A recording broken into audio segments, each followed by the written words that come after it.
আসসালামু আলাইকুম। Channel I সংবাদের এখনকার আয়োজনে সবাইকে স্বাগত জানাচ্ছি সৈয়দা তারানা তাবাসসুম। বিস্তারিত সংবাদের শুরুতেই জানিয়ে দিচ্ছি ফ্রেশ আটা ময়দা সুজি সংবাদ শিরোনামগুলো। মানবতা বিরোধী অপরাধের মামলায় মৃত্যুদণ্ডাদেশপ্রাপ্ত এটিএম আজহারুল ইসলাম আপিল বিভাগে খালাস, অবিলম্বে মুক্তির নির্দেশ। এটিএম আজহারের খালাসে ন্যায় বিচার নিশ্চিত হয়েছে বলে জামায়াতের প্রতিক্রিয়া, 11 নেতাকে বিচার বিভাগে হত্যার অভিযোগ। ডিসেম্বরের মধ্যে নির্বাচনী সুনির্দিষ্ট রোডম্যাপ না আসায় বিএনপি হতাশ, একটি মহল 3টি ইস্যুতে নির্বাচনকে বিলম্ব করতে চায় মন্তব্য। নির্বাচিত সরকারের কাছে সংস্কারের ভার দিলে অনিশ্চয়তায় ফেলা হবে বলছে এনসিপি, নির্বাচনের সময় নিয়ে কথা বলার এখতিয়ার সেনাবাহিনীর নেই মন্তব্য। মাতারবাড়ি এলাকার গুরুত্বপূর্ণ অবকাঠামোগুলো উন্নত করতে প্রধান উপদেষ্টার আহ্বান, রপ্তানিমুখী মুক্ত বাণিজ্য অঞ্চলে রূপান্তরের প্রত্যাশা। এবং কড়া নিরাপত্তার মধ্যে চতুর্থ দিনের মতো সচিবালয়ে কর্মকর্তা কর্মচারীদের বিক্ষোভ, ভূমি সচিবের সাথে বৈঠকে কর্মসূচি আপাতত স্থগিত। এছাড়াও নিটোল টাটা বিশেষ সংবাদে যা থাকছে।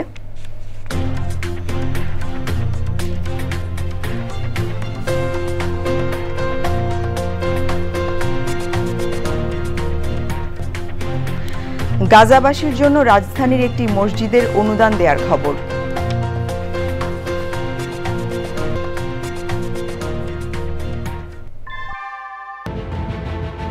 Primacy inbuilt. German technology, Bangladesh's first thermix rod, Salam Steel Thermax. সংবাদ শিরোনামগুলো জানাচ্ছিলাম। এখনকার এই সংবাদ আয়োজন একই সঙ্গে চ্যানেল আয়ের ইউটিউব চ্যানেলে এবং চ্যানেল আয়ের ওটিটি প্ল্যাটফর্ম আইস্ক্রিনে লাইভ স্ট্রিম হচ্ছে। এবারে পুরো সংবাদ।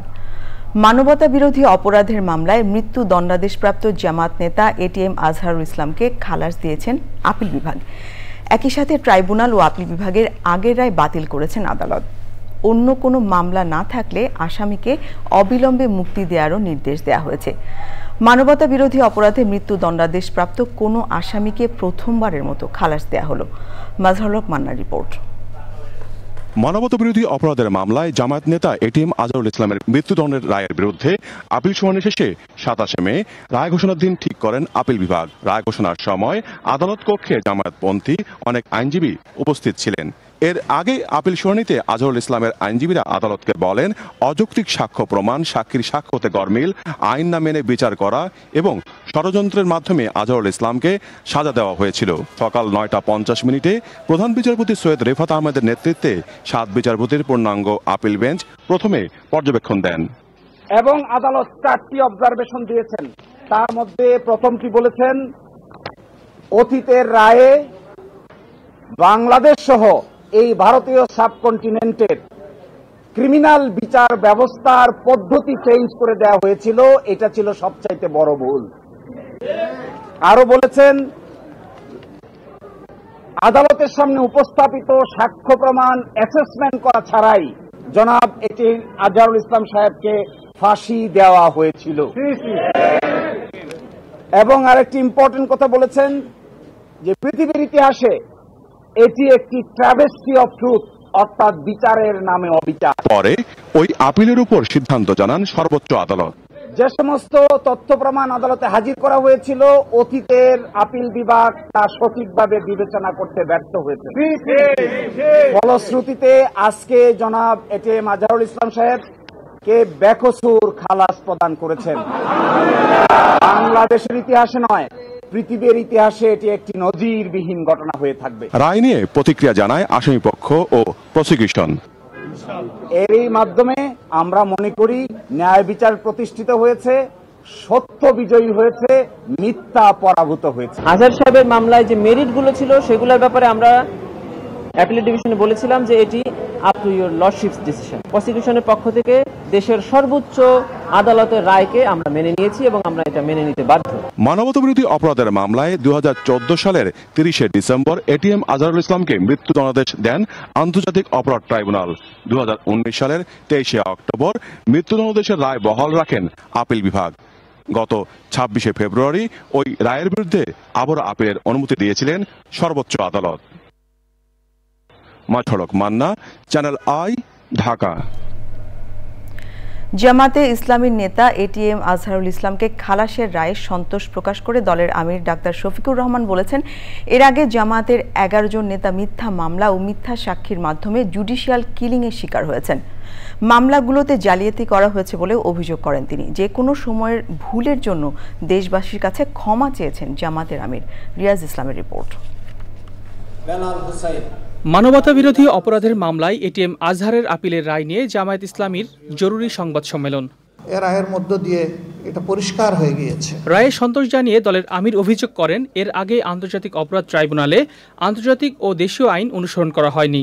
এক এক করে 11 জন শীর্ষ দায়িত্বশীল নেতাকে মিথ্যা মামলায় সাজানো পাঠানো আদালত এবং মিথ্যা সাক্ষীর মাধ্যমে কার্যত জুডিশিয়াল কিলিং করা হয়েছে। জামায়াত প্রতিশোধ পরায়ণ হয়নি উল্লেখ করে ডাক্তার শফিকুর রহমান বলেন, শেখ হাসিনা জামায়াতকে নেতৃত্ব শূন্য করে অন্ধকারে ঠেলে দিতে চেয়েছিল। একটা দেশ এবং দলের নেতৃত্ব শূন্য করার মানেই হচ্ছে জনগণকে অন্ধকারের দিকে ঠেলে দেওয়া। সত্যকে চেপে রাখা যায় না। সত্য মেঘের আড়াল ভেদ করে আলোর ঝলক নিয়ে আসে। মানুষ আমরা কেউ ভুলের ঊর্ধ্বে না, দল হিসাবে আমরা দাবি করি না যে আমরা ভুলের ঊর্ধ্বে। এই সংগঠনের প্রতিটি কর্মী সহকর্মী কিংবা দলের দ্বারা যে যেখানে ক্ষতিগ্রস্ত হয়েছেন, কষ্ট পেয়েছেন, সবার কাছে কোনো শর্ত নাই, বিনা শর্তে মাপছে। আপনারা আমাদেরকে ক্ষমা করে দেবেন। ক্ষমতায় গেলে প্রতিশোধ ও বৈষম্যের রাজনীতি দূর করবে বলে জানান জামায়াতের আমির। রিয়াজ ইসলাম, চ্যানেল আই, ঢাকা। বিএনপির স্থায়ী কমিটির সদস্য ডক্টর খন্দকার মোশাররফ হোসেন বলেছেন, প্রধান উপদেষ্টার সাথে বৈঠকের পর ডিসেম্বরের মধ্যে নির্বাচনের জন্য সুনির্দিষ্ট রোডম্যাপ না আসায় হতাশ বিএনপি। সংবাদ সম্মেলনে তিনি বলেন, নির্বাচনের রোডম্যাপ না দিলে সরকারকে সহযোগিতা করা কঠিন হয়ে পড়বে বিএনপির জন্য। বিএনপির আশা অবিলম্বে নির্বাচনী রোডম্যাপ ঘোষণা করবে অন্তর্বর্তী সরকার। বিস্তারিত মইনুল হাসানের রিপোর্টে। গুলশানে চেয়ারপারসন কার্যালয়ে স্থায়ী কমিটির সংবাদ সম্মেলন। ডিসেম্বরের মধ্যে নির্বাচন রোডম্যাপ ঘোষণা সহ নানা বিষয়ে কথা বলেন স্থায়ী কমিটির সদস্য ডক্টর খন্দকার মোশাররফ হোসেন। জাতীয় সংসদ নির্বাচনের বিষয়ে সুস্পষ্ট কোনো রোডম্যাপের ঘোষণা না থাকায় আমরা হতাশ হয়েছি। বিএনপি ও অন্যান্য রাজনৈতিক দল কোনো সময়ই মাননীয় প্রধান উপদেষ্টার পদত্যাগ চায়নি, এখনও চায় না। কিন্তু আমরা অন্তর্বর্তী সরকারের নেতৃত্বে ডিসেম্বরে 2025-এর মধ্যেই একটি সুষ্ঠু নিরপেক্ষ জাতীয় সংসদ নির্বাচনের রোডম্যাপ দাবি করে এসেছি। তিনি জানান, একটি মহল সংস্কার ও বিচার ইস্যুতে নির্বাচন বিলম্ব করতে চায়। জুলাই ছাত্র গণ অভ্যুত্থানের অংশগ্রহণকারী সকল রাজনৈতিক সামাজিক সকল শ্রেণী পেশার শক্তির মধ্যে বিভেদ সৃষ্টি না করে যাতে ঐক্যকে আরও শক্তিশালী করা যায়, সেজন্য সরকারের নিরপেক্ষ ভূমিকা এবং চরিত্র বজায় রাখার স্বার্থে আমরা বিতর্কিত উপদেষ্টাদের অপসারণ চেয়েছি। সংবাদ সম্মেলনে ঢাকা উত্তর সিটি কর্পোরেশনে ইশরাক হোসেনকে শপথ পড়িয়ে দায়িত্ব দেওয়ার কথাও জানান স্থায়ী কমিটির সদস্যরা। Monil Hasan, channel I, Dhaka. নির্বাচিত সরকারের কাছে সংস্কারের দায়ভার দিলে সংস্কারকে অনিশ্চয়তার মধ্যে ফেলে দেওয়া হবে বলে মন্তব্য করেছে জাতীয় নাগরিক পার্টির সদস্য সচিব আক্তার হোসেন। জাতীয় প্রেস ক্লাবে মৌলিক সংস্কার ও নির্বাচন শীর্ষক আলোচনায় তিনি এই মন্তব্য করেন। আক্তার হোসেন বলেন, বিচার প্রক্রিয়াকে দৃশ্যমান ও সংস্কার বাস্তবায়ন করে নির্বাচনের পথে যেতে হবে। এ সময় নাসিরউদ্দিন পাটোয়ারি বলেন, নির্বাচনের সময়সীমা নিয়ে কথা বলার এখতিয়ার বাংলাদেশ সেনাবাহিনীর নেই। তাফহিমুল ইসলামের রিপোর্ট। জাতীয় নাগরিক পার্টির সংস্কার বিষয়ক সমন্বয় কমিটির উদ্যোগে মঙ্গলবার জাতীয় প্রেস ক্লাবে এই আলোচনা সভা।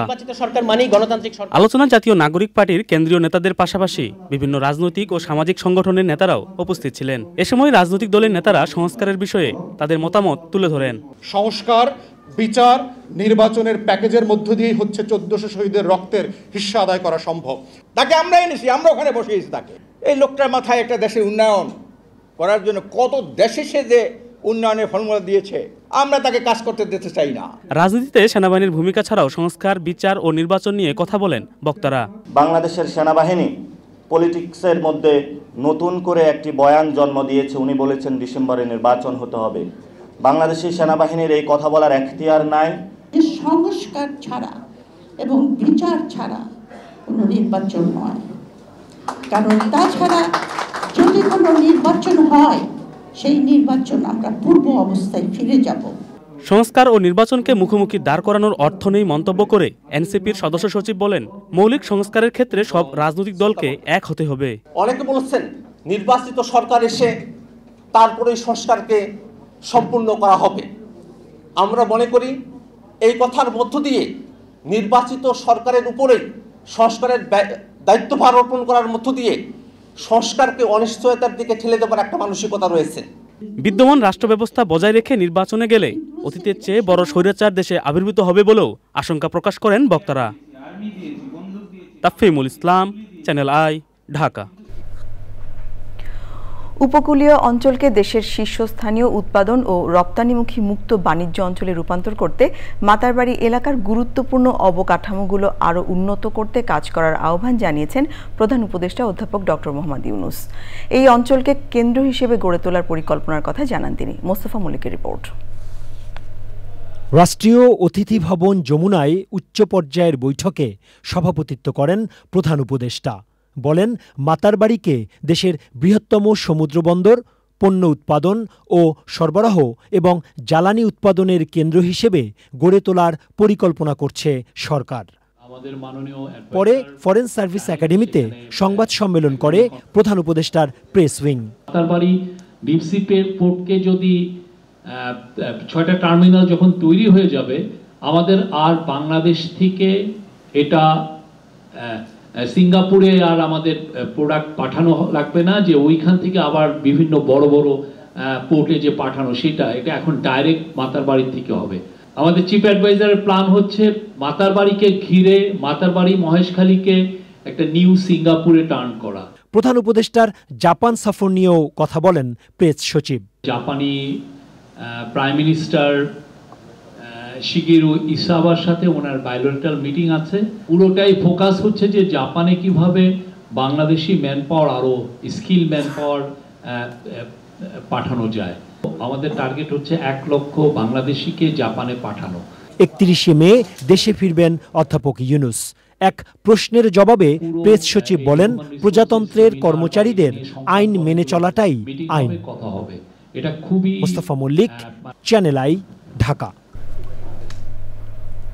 কোনো রকম ক্ষয়ক্ষতি ছাড়াই কুষ্টিয়া ও হাতির ঝিলের সফল সেনা অভিযানে শীর্ষ সন্ত্রাসী সুব্রত বাইনসহ ৪ জনকে গ্রেফতার করেছে বাংলাদেশ সেনাবাহিনী। তারা সন্ত্রাসী সংগঠন 7 স্টার গ্রুপের সদস্য। আইএসপিআর থেকে জানানো হয়েছে, দীর্ঘদিন এই চক্রটি হত্যা, চাঁদাবাজি ও বিভিন্ন ধরনের নাশকতা করে আসছিল। তাদের কাছ থেকে বেশ কিছু মারণাস্ত্র উদ্ধার করা হয়। দেশের অভ্যন্তরীণ নিরাপত্তা ও জনগণের জানমালের নিরাপত্তায় সেনাবাহিনীর সর্বদা সচেষ্ট উল্লেখ করে কোথাও কোনো সন্দেহজনক কিছু দেখলেই সেনাবাহিনীকে জানানোর অনুরোধ করেন আইএসপিআর পরিচালক লেফটেন্যান্ট কর্নেল সামিউদ্দৌলা চৌধুরী।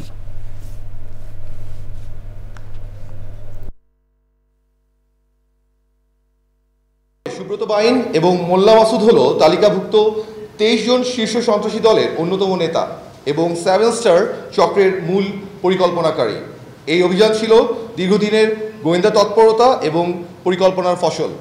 যে কোনো ধরনের সন্দেহজনক কর্মকাণ্ড কিংবা সন্ত্রাসবাদ সংক্রান্ত যে কোনো তথ্য অনুগ্রহ করে নিকটস্থ সেনাবাহিনী ক্যাম্প অথবা আইনশৃঙ্খলা বাহিনীকে অবগত করবেন। আমরা আবারও দৃঢ়ভাবে বলতে চাই, সেনাবাহিনী প্রধানের সুস্পষ্ট নির্দেশনার আলোকে দেশের অভ্যন্তরীণ নিরাপত্তা এবং জনগণের জানমালের সুরক্ষায় বাংলাদেশ সেনাবাহিনী সর্বোচ্চ প্রস্তুত এবং প্রতিশ্রুতিবদ্ধ। সরকারি চাকুরি সংশোধন অধ্যাদেশ 2025 বাতিলের দাবিতে টানা ৪র্থ দিন সচিবালয়ের ভেতরে বিক্ষোভ করেছেন সরকারি কর্মচারীরা। পরে ভূমি সচিবের নেতৃত্বে গঠিত কমিটির সাথে বৈঠকে কর্মসূচি আপাতত স্থগিত করা হয়। রফিকুল বাশারের রিপোর্ট। বরখাস্ত অব্যাহতি এবং বেতন ও পদের গ্রেড কমিয়ে দেওয়ার নিয়ম রেখে সরকারি চাকরি সংশোধন অধ্যাদেশ 2025 জারি করা হয়। কর্মচারীরা এটাকে নিবর্তনমূলক সিদ্ধান্ত মনে করছেন। অধ্যাদেশ জারির পর থেকেই তা বাতিলের দাবিতে সচিবালয়ে বিক্ষোভ করেন কর্মচারীরা। সচিবালয়ের প্রবেশ দ্বারগুলোতে মঙ্গলবার অতিরিক্ত পুলিশের পাশাপাশি র্যাব, সোয়াত, বিজিবি মোতায়েন করা হয়। সকালে সাংবাদিক বা দর্শনার্থী প্রবেশ করতে দেওয়া হয়নি। দুপুরের পরে সাংবাদিকদের প্রবেশ করতে দেওয়া হয়। ভূমি সচিবের নেতৃত্বে গঠিত কমিটি বিক্ষোভকারীদের সাথে আলোচনা করেন। বুধবার মন্ত্রিপরিষদ সচিবকে এই বিষয়টি অবহিত করবে কমিটি। আমরা ঠিক করেছি কালকে সকাল 10টায় আমরা যারা আছি এটার সাথে সংশ্লিষ্ট সব সচিব মিলে আমরা মন্ত্রিপরিষদ সচিব মহোদয়কে এই কথাগুলো জানাবো। বুধবারের কর্মসূচি স্থগিত করেছে বাংলাদেশ সচিবালয় কর্মকর্তা কর্মচারী ঐক্য ফোরাম। আশা করি আমরা এখান থেকে একটা ফ্রুটফুল রেজাল্ট ক্যারি আউট হবে। তাদের সুন্দর কর্ম পরিবেশে কর্ম করতে চায়, কালকে সেটা নজির স্থাপিত হবে। আমাদের কমান্ডার সারা সচিবালয় কেউ আন্দোলনে নামবে না, সবাই যার যার কর্মস্থলে সুন্দর পূর্বের ন্যায় স্বাভাবিক কার্যক্রম পরিচালনা করবে। অধ্যাদেশ সম্পূর্ণ বাতিল করা না হলে আবার কর্মসূচি দেওয়া হবে বলে ঐক্য ফোরামের পক্ষ থেকে জানানো হয়। রফিকুল বাশার, চ্যানেল আই, ঢাকা। ঢাকা বিশ্ববিদ্যালয় এলাকায় ছাত্রদল নেতা সাম্য হত্যার মোটিভ জানতে না পারলেও গ্রেফতার 2 জনের স্বীকারোক্তি এবং অন্য আসামিদের জিজ্ঞাসাবাদ করে তদন্ত অনেকটাই এগিয়ে এনেছেন পুলিশ ও গোয়েন্দারা। তবে হত্যার উদ্দেশ্যেই সাম্যকে ছুরিকাঘাত করা হয়েছিল কিনা নিশ্চিত হতে পারেননি তদন্তকারীরা। বিকেলে এক সংবাদ সম্মেলনে এসব তথ্য জানান ঢাকার police commissioner Enamul Kabir রূপমের report. Dhaka বিশ্ববিদ্যালয়ে জাতীয়তাবাদী ছাত্রদল নেতা, শিক্ষা গবেষণা ইনস্টিটিউটের ছাত্র শাহরিয়ার আলম সাম্যকে সন্ত্রাসীদের ছুরিকাঘাতের ঘটনায় উত্তাল হয় ঢাকা বিশ্ববিদ্যালয় ক্যাম্পাস। শাহবাগ থানায় দায়ের করা হত্যা মামলার তদন্ত করছে ডিবি। ঘটনার পরপরই পুলিশ গ্রেপ্তার করে 2 জনকে, পরে আটক করা হয় আরও 8 জনকে। আর আদালতে স্বীকারোক্তি দিয়েছে 2 জন। সাম্য এবং তার 2 সহপাঠী ভিতরে তারা খাবারের জন্য যায়। যখন ট্রেজার গানটা শো করলে পরে তাদের কাছে সন্দেহ হয়। সন্দেহ হলে তখন তার ওই বিষয়টা কি জিনিসটা দেখার জন্য এবং তার কাছ থেকে সেটা নেওয়ার জন্য যখন তাকে চ্যালেঞ্জ করে, তার কাছে যায়। কাছে গেলে পরে তখন তাৎক্ষণিকভাবে তারা এই ঘটনাটা ঘটায়। তদন্তে অগ্রগতির দাবি করেছেন ডিএমপি কমিশনার। গ্রেপ্তারকৃত আসামি মেহেদীর দেখানোর মতে শরদ্দি উদ্যানের 3 নেতার মাজারের সন্নিকটে মাটির চাপা দিয়ে লুকিয়ে রাখা অবস্থায় হত্যাকাণ্ডে ব্যবহৃত 2টি সুইচ গিয়ার চাকু উদ্ধার করা হয়। রক্তক্ষরণে সাম্যর মৃত্যু হয়েছে বলে ধারণা করছে পুলিশ। ওই আসামি এখনো রিমান্ডে আছে, তাহলে ওর কাছ থেকে আমরা তখন 164 তখন ডিসপোজ করতে পারবো। সংবাদ সম্মেলনে এক প্রশ্নের জবাবে জানানো হয়, ঢাকা বিশ্ববিদ্যালয় চারুকলা ইনস্টিটিউটের ভেতরে বাংলা নববর্ষের আনন্দ শোভাযাত্রার জন্য তৈরি ফ্যাসিবাদের মুখ অবয়বে আগুন দেওয়ার ঘটনায় শনাক্ত ছাত্রলীগ নেতা রবিউল ইসলাম রাকিব ভারতে পালিয়ে গেছে বলে নিশ্চিত হয়েছে পুলিশ ও গোয়েন্দারা। ইউনিভার্সিটির ওরা ওদের ওই যে ফেসবুক গ্রুপে দিয়ে দিয়েছে। Enamul Kabir Rupam, channel I, Dhaka. রাজনৈতিক প্রভাবে বাংলাদেশে মোবাইল আর্থিক সেবা খাতে অনেক অনিয়ম হয়েছে বলে জানিয়েছে ট্রান্সপারেন্সি ইন্টারন্যাশনাল বাংলাদেশ টিআইবি। সংবাদ সম্মেলনে টিআইবির নির্বাহী পরিচালক ডক্টর ইফতেখারুজ্জামান বলেছেন, গুরুত্বপূর্ণ এই খাতকে আইনি নীতি কাঠামোর মধ্যে নিয়ে আসতে হবে, যা এতদিন হয়নি। পরাগ আজিমের রিপোর্ট। মোবাইল আর্থিক সেবা খাতে সুশাসনের চ্যালেঞ্জ ও উত্তরণের উপায় শীর্ষক গবেষণা প্রতিবেদন প্রকাশ উপলক্ষে টিআইবির সংবাদ সম্মেলন। ধানমন্ডিতে টিআইবি কার্যালয়ে সংবাদ সম্মেলনে গবেষণার বিস্তারিত তুলে ধরেন কর্মকর্তারা। প্রতিবেদনের সারসংক্ষেপ নিয়ে কথা বলেন টিআইবির নির্বাহী পরিচালক ডক্টর ইফতেখারুজ্জামান। অত্যন্ত গুরুত্বপূর্ণ একটা খাত, কিন্তু এই খাতটার যে বিকাশ ঘটেছে খুব স্পোরেডিক্যালি, মানে অ্যাডহক ভিত্তিতে, যার ফলে যেটা উদ্দেশ্যমূলকভাবেই হোক আর যেভাবেই হোক এই খাতটিকে আবার বিভিন্নভাবে করায়ত্ত করার জন্য রাজনৈতিকভাবে প্রভাবশালী মূলত এবং তাদের ছত্রছায়ায় বিভিন্ন প্রতিষ্ঠান, বিশেষ করে নগদকে কেন্দ্র করে যে অনিয়ম, দুর্নীতি, অনাচার হয়েছে, মানে নীতি দখল হয়েছে, প্রাতিষ্ঠানিক দখল হয়েছে। গবেষণায় পাওয়া তথ্যের আলোকে কিছু সুপারিশও করেছে টিআইবি। পুরো খাতকে ঢেলে সাজানো, বিশেষ করে সুনির্দিষ্ট নীতিমালা, পূর্ণাঙ্গ নীতিমালা, আইনি কাঠামো তৈরি করা, তার উপর ভিত্তি করে প্রতিষ্ঠান খাতটাকে আরও বিকশিত হওয়ার সুযোগ দিতে হবে। সরকারের কাছে আজকেই আমরা সেগুলোকে উপস্থাপন করার চেষ্টা করব, যার উপর ভিত্তি করে আমরা আমাদের অতি পরামর্শের মাধ্যমে প্রয়োজনীয় সংস্কারগুলো করার জন্য। সুশৃঙ্খল আইনি কাঠামোর মধ্য দিয়ে আসলে গুরুত্বপূর্ণ এই খাতটি অর্থনীতিতে আরও বেশি অবদান রাখবে বলে মনে করে টিআইবি। পরাগ আজিম, চ্যানেল আই, ঢাকা। এবারে নিয়ে নিচ্ছি বিরতি। বিরতির পর্যা থাকছে। অব্যাহত ইসরায়েলি হামলায় নিহতের সংখ্যা ৫৪,০০০ ছাড়িয়েছে। গত ২৪ ঘন্টায় ৮১ ফিলিস্তিনি নিহত ও ১৬৩ জন আহত হয়েছে। বিশ্ব স্বাস্থ্য সংস্থার একজন মুখপাত্র বলেছেন, গাজার হাসপাতালগুলোতে অসুস্থদের চিকিৎসার সরঞ্জাম ফুরিয়ে যাচ্ছে এবং ইসরায়েল সাহায্য বন্ধ রেখে আক্রমণ তীব্র করছে। এমন পরিস্থিতিতে গাজাবাসীর ভোগান্তির সাথে আরও ভয়াবহতা বাড়ছে। গাজায় ইসরায়েলি হামলায় গত ১০ দিনে ১,৮০,০০০ ফিলিস্তিনি নতুন করে বাস্তুচ্যুত হয়েছে। এছাড়া গাজার ৯৫% কৃষিজমি চাষাবাদে অব্যবহারযোগ্য হয়েছে বলে খাদ্য ও কৃষি সংস্থা FAO এবং জাতিসংঘের উপগ্রহ কেন্দ্র UNOSAT জানিয়েছে। এবারে নিটোল টাটা বিশেষ সংবাদ।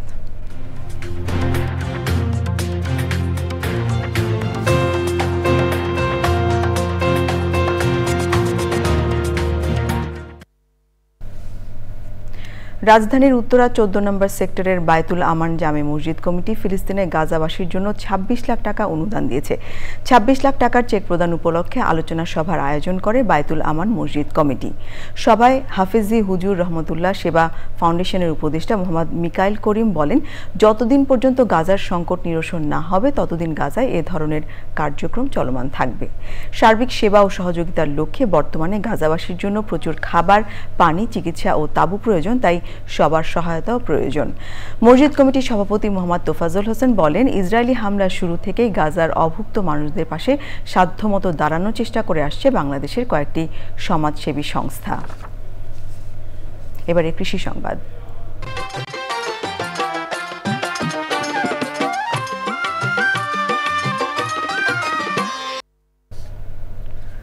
মুন্সিগঞ্জে চলতি মৌসুমে আলুর ভালো ফলন হলেও খরচের তুলনায় অর্ধেক মূল্যও পাচ্ছেন না কৃষক। কোল্ড স্টোরেজে জায়গা না পেয়ে জমিতে বাড়ির আঙিনায় ও বিশেষ পদ্ধতিতে মাচা তৈরি করে বাঁশ কাঠের ঘরে সংরক্ষণ করা হচ্ছে মোট উৎপাদনের ৬০% আলু। এসব আলুর গোলাতে ইতোমধ্যে পচন ধরতে শুরু করেছে।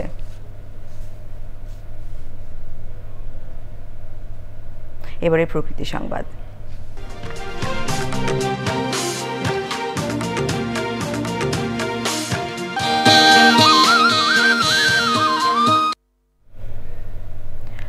মেহেরপুরের মুজিবনগর উপজেলার মনোরমা মিনি চিড়িয়াখানায় অভিযান চালিয়ে ২৬টি বন্যপ্রাণী উদ্ধার করেছে বন্যপ্রাণী অপরাধ দমন ইউনিট। উদ্ধারকৃত প্রাণীগুলোর মধ্যে ২টি হনুমান, ২টি বানর, ৮টি কালেম, সজারু, অজগর, হরিয়াল রয়েছে। উদ্ধারের পর অনুকূল পরিবেশে বানর, হনুমান, কচ্ছপ, টিয়া, হরিয়াল, বালিহাঁস ও মুনিয়া পাখি অবমুক্ত করে দেওয়া হয়।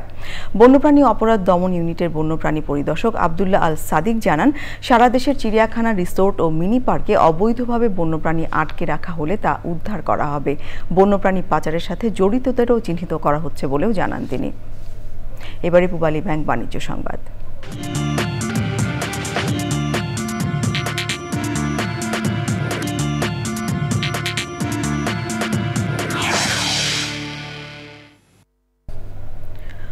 ঐতিহ্য ও স্বাদের সংমিশ্রণে আনুষ্ঠানিকভাবে যাত্রা শুরু করল হেরিটেজ সুইটস। মুঘল সাম্রাজ্যের গৌরবময় ইতিহাস ও রন্ধনশৈলী মেনে তৈরি করা মিষ্টির পরিবেশনা রয়েছে হেরিটেজ সুইটসে। রয়েছে আদি রসগোল্লা, কমলাভোগ, দিল্লি চমচম, ভোগসাগর, গুলাব জামুন, ছানার জিলেবি সহ ঐতিহ্যবাহী নানা মিষ্টি। বসুন্ধরা আবাসিক এলাকার সি ব্লকে আপন মার্টের পাশে হেরিটেজ সুইটসের উদ্বোধন করা হয়।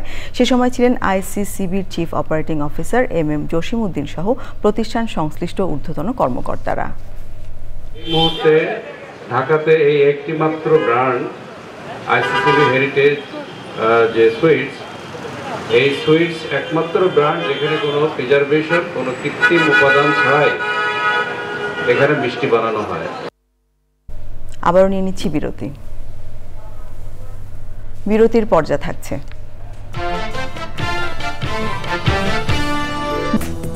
আপনারা দেখছেন চ্যানেল আই সংবাদ। এবারে খেলার খবর।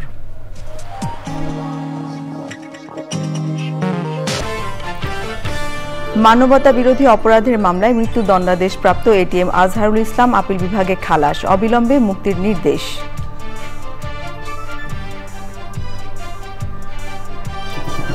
ATM আজহারের খালাসে ন্যায় বিচার নিশ্চিত হয়েছে বলে জামাতের প্রতিক্রিয়া। 11 নেতাকে বিচার বিভাগীয় হত্যার অভিযোগ।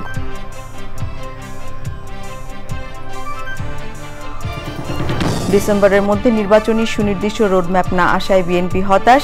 একটি মহল 3টি ইস্যুতে নির্বাচনকে বিলম্ব করতে চায় মন্তব্য। নির্বাচিত সরকারের কাছে সংস্কারের ভার দিলে অনিশ্চয়তায় ফেলা হবে বলছে এনসিপি। নির্বাচনের সময় নিয়ে কথা বলার এখতিয়ার সেনাবাহিনীর নেই মন্তব্য। মাতারবাড়ি এলাকার গুরুত্বপূর্ণ অবকাঠামোগুলো উন্নত করতে প্রধান উপদেষ্টার আহ্বান। রপ্তানিমুখী মুক্ত বাণিজ্য অঞ্চলে রূপান্তরের প্রত্যাশা।